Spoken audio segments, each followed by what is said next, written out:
আমার বারে এই মাস কোরআন নাজিলের মাস, এই মাস রহমতের মাস, এই মাস মাগফিরাতের মাস, এই মাস মুক্তির মাস।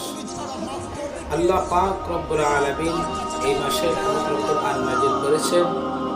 এই মাসে যারা কোরআন তেলাওয়াত করবে, কোরআনের হুকুম বিধিবিধান অনুযায়ী চলবে, আল্লাহর নবী সাল্লাল্লাহু বলে কিয়ামতের দিন কঠিন হাসরের ময়দানে আল্লাহ পাক রব্বুল আলামিন কোরআন ওয়ালাদেরকে আহ্বান করবে, ইকরা সাহিবুল কোরআন ইকরা ওয়ারতাকি ওয়ারতিল কামা মারিকাতুল দুনিয়া ফাইন্না মুনজিলাকা ইনদা আখির আয়াতান কোরআন ওয়ালাকে ডাকবে আর বলবে তুমি কোরআন পড়তে থাকো, তারতিলের সাথে পড়ো যেরকম ভাবে দুনিয়াতে পড়তা।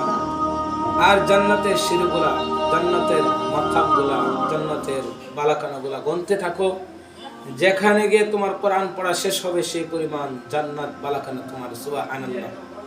মুআজ্জাজ হাজিরিন, এই কারণে পবিত্র রমজান মাস কোরআন নাজিলের মাসে কোরআন বেশি বেশি করে তেলাওয়াত করবেন, রমজান মাসে রোজা রাখবেন। কোরআনকে যারা ভালোবাসবে, আল্লাহ নবী সাল্লাল্লাহু আরো বলেন আল কোরআন শাফিউন মুশাফফাউন ওয়া মাহিল্লুন মুসাদ্দিকুন মান জাআলাহু আমামাহু কাদা ইলাল জান্নাহ। কোরআন এমন সুপারিশকারী যার সুপারিশ আল্লাহ তাআলা কবুল করবেন।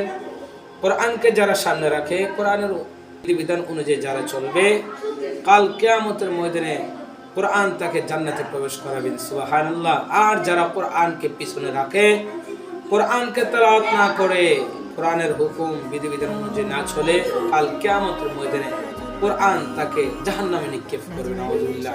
এই কারণে প্রিয় বন্ধুরা আমার, এই রহমতের মাস, নাজাতের মাস, মাগফিরাতের মাস, বেশি বেশি করে কোরআন তেলাওয়াত করুন।